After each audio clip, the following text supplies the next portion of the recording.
Croeso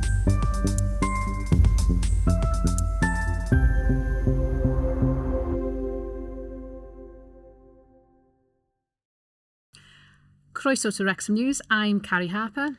And I'm Marc Jones. I'm Kayleigh Unitt.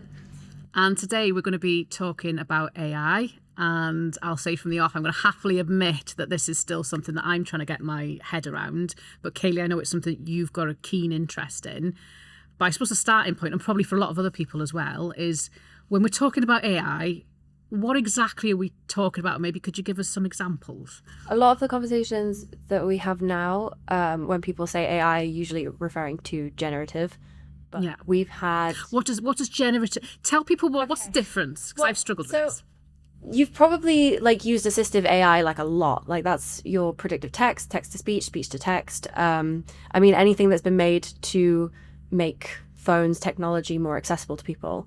Whereas generative AI is things like ChatGPT, where you Google something and it gives you that AI overview. That is just taking information and just regurgitating it based on a prompt. Whereas assistive it's still human focused. It's not creating anything. It's just putting it in a different format from how you inputted it. Like chatbots and things like that. Yeah. Yeah. Okay. With AI then, so the type of thing that you've described there, assistive AI, you can see a lot of good applications there in terms of, like you say, text to speech. It's sort of making mundane things a lot easier, I suppose, isn't it? Yeah.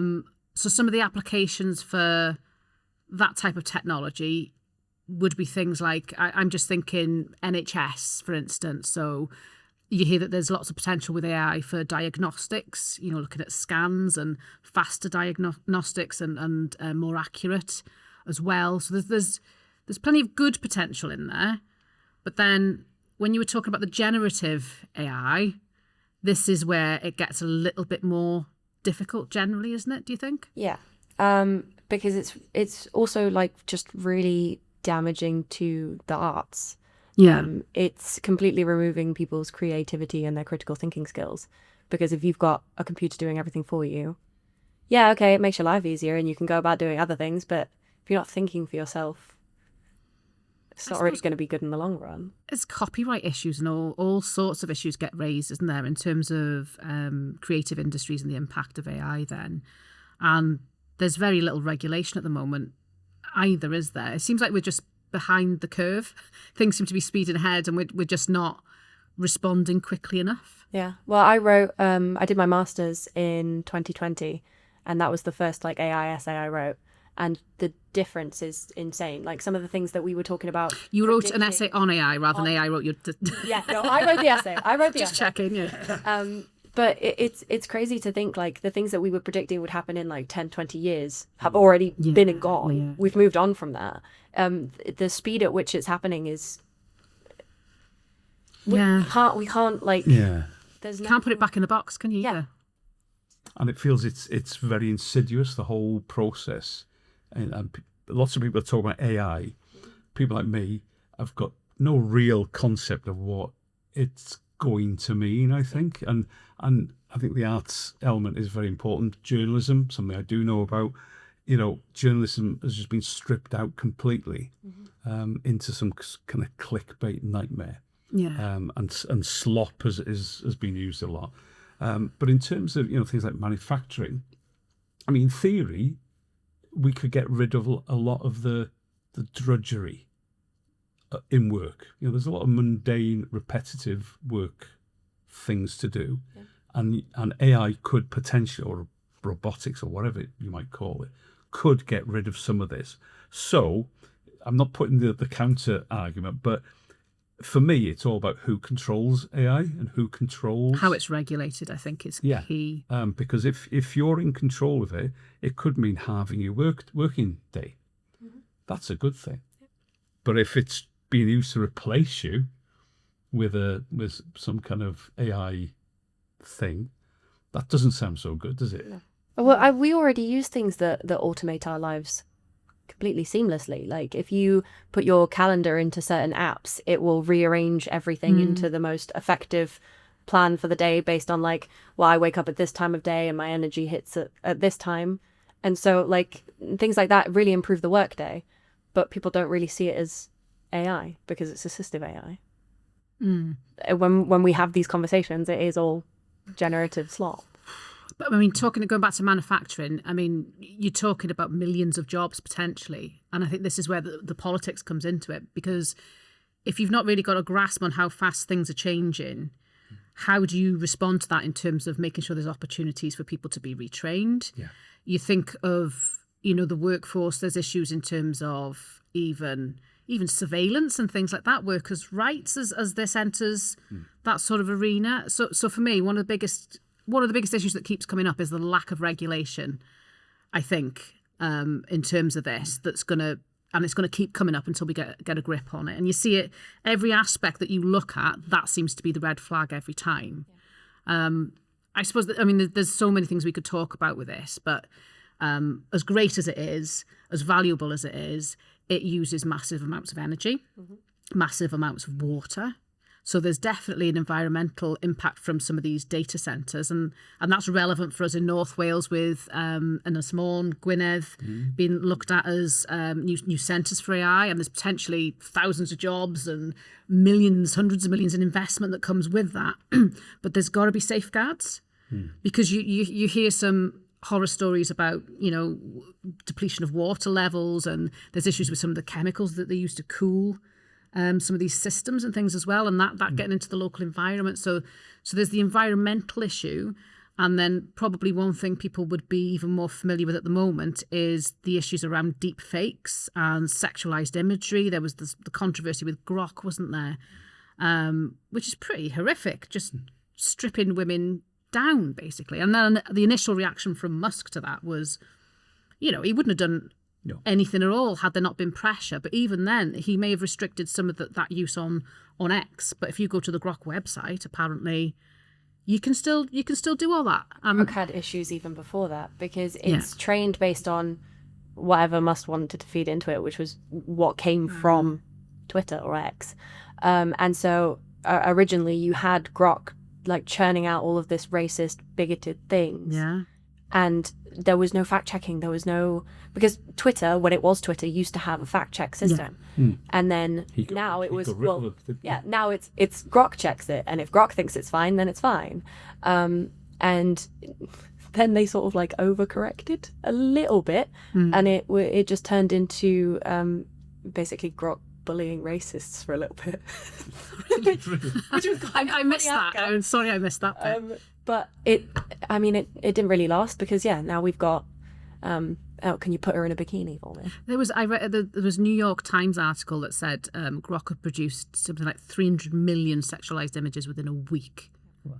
I mean, so just the amount of content that can be, it's a tsunami online sometimes. And you think about the potential for misinformation, the impact that could have on your democratic systems, your political process, elections.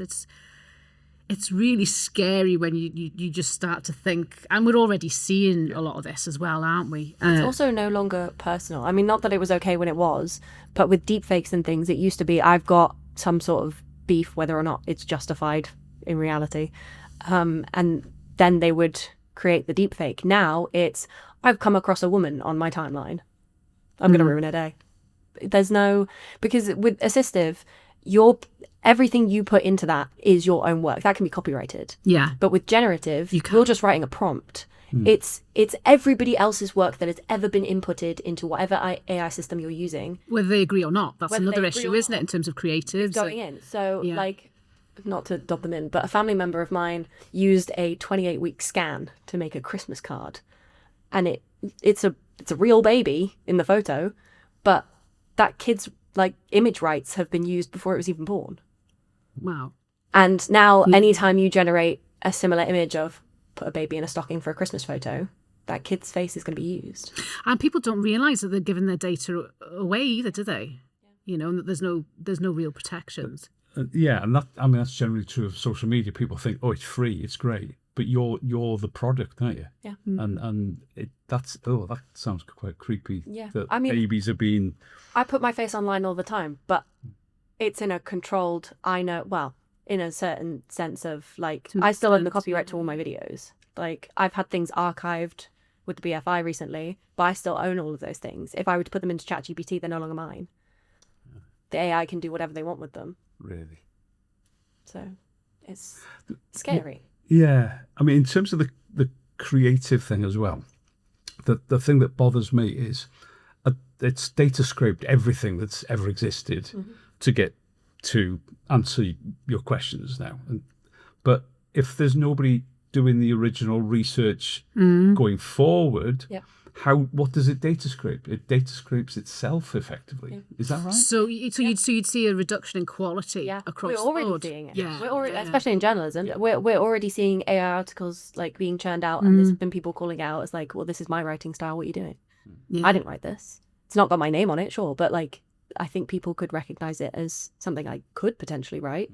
And if it keeps going like that, then, I mean, you just get blamed for things you never did.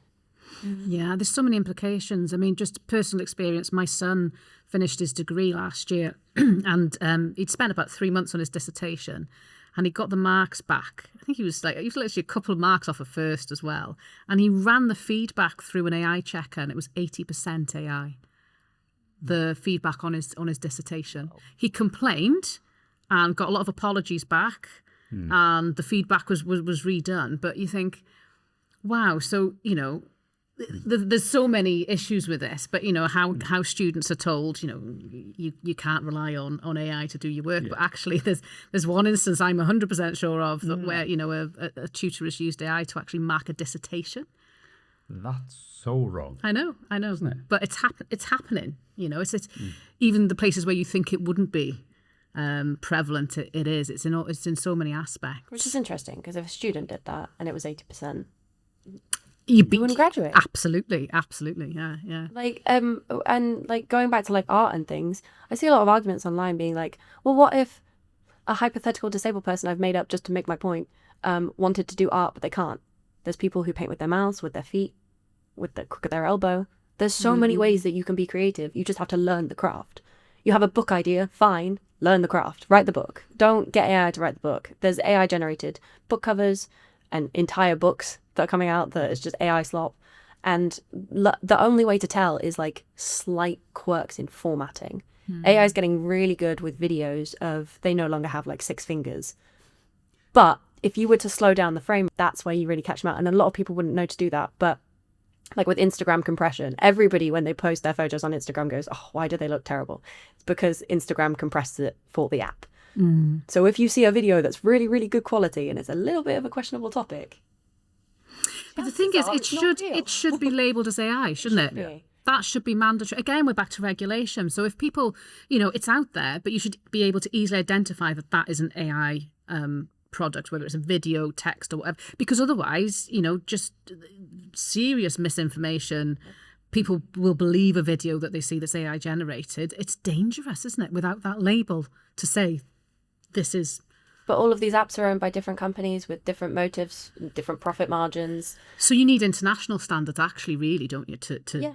But in the tackle UK, this. there is no AI specific legislation ever been made. There's some like AI bits and pieces or just general sort of internet regulations that go on, but they've been working on something since 2023, and I would guess they are still. It's probably already outdated. Well, yeah, exactly. They're probably still like, oh gosh, we've got to like keep updating this, and they just never get a chance. I mean, because you know, something should be a no-brainer though. You should be banning deep fakes and sexualized imagery. Things should be labelled. There should be basic copyrights in place for things. So some of this actually isn't rocket science, and the workers' rights stuff. That's a whole discussion in itself. But it is, yeah. Actually, there's just those safeguards need to be there, and it's quite concerning that they're not. And if they're not put in place pretty damn quick, you start to wonder where we're going to be in a couple of years' time. It does worry, because you know now, don't you, when there's a blatant mistruth, you know, or a fake image put on social media, you can't get hold of, you know, whether it's Facebook or anybody else, Meta, to actually take it down or label it or whatever, you know. And if you can get a hold of them, they often don't care. They're not accountable. You can literally have Plaid Cymru politicians manipulated via AI to have reform placards, which happened this week, and trying to get hold. Well, we didn't bother to try and get hold of Meta. You tried to get hold of the people whose thread it was on. Yeah. But I mean, it's wrong though, isn't it? It's a very minor offence, if you like, but that could get very, very serious very, very quickly, I think. And I mean, we all know there is just an issue with a lack of political education in general. So then if media literacy is going down, critical thinking skills are going down, lack of awareness of like these kinds of improvements that are being made with technology and with AI, you just start believing anything, don't you? Like if you're fed something constantly, it's like, well, what is the truth and what is this truth? And then you're into really dangerous territory. I mean, so, the bottom line is, as long as AI is used in the public interest, there can be some really great things that come out of it. But there will always be players who'll want to use it for different agendas, and you need regulation. You really do need to, and quickly. It's not reserved to Wales. Regulation is something that would be reserved to Westminster at the moment, but I mean... But it needs to be international, doesn't it? What do you think? I think ultimately, from the conversation we've had, because of the companies that you're talking about where a lot of this stuff is hosted, there is no other way other than international agreement in how it's regulated. But you're not hearing much about how those conversations are going. Maybe they're happening and I don't know about it. I don't know, but... Wow, that wasn't the most uplifting conversation Well, I was I've going had. to say, can I quickly depress you a little bit more? No. We were talking about this when we were out newspapering, is nobody thinks about the mental health side of this. Yes. There are AI girlfriends. Yeah. And there was a guy who, he has a real life girlfriend, and she's like, oh, just, if it keeps him happy, it keeps him happy. But the problem was he trained it to be like this perfect woman for him, and then she ran out of storage and she reset. And then he had to try all over again. But we've got this male loneliness epidemic, and they're turning to AI to be whatever kind of woman they want. Yeah. And then they go out into the real world and... They're not. Women aren't like that. I mean, there's been examples of suicide and things as well because of these AI companion apps. And children are having access to this as well. If a kid goes on ChatGPT, it responds to them how they are writing. Like if you want ChatGPT to be your friend, it's going to be your friend. And there was one instance of a kid who was really struggling with his mental health, and instead of reaching out to a trusted adult or somebody else, a friend, he reached out to AI, and it gave him methods of ending his life. Instead of mental health support. How on earth, though, has that been allowed to develop without any sort of guardrails at all to that extent? I mean, that is just horrific, isn't it? Yeah. But that's the case now as we speak. All of that stuff is available to people. God, that is.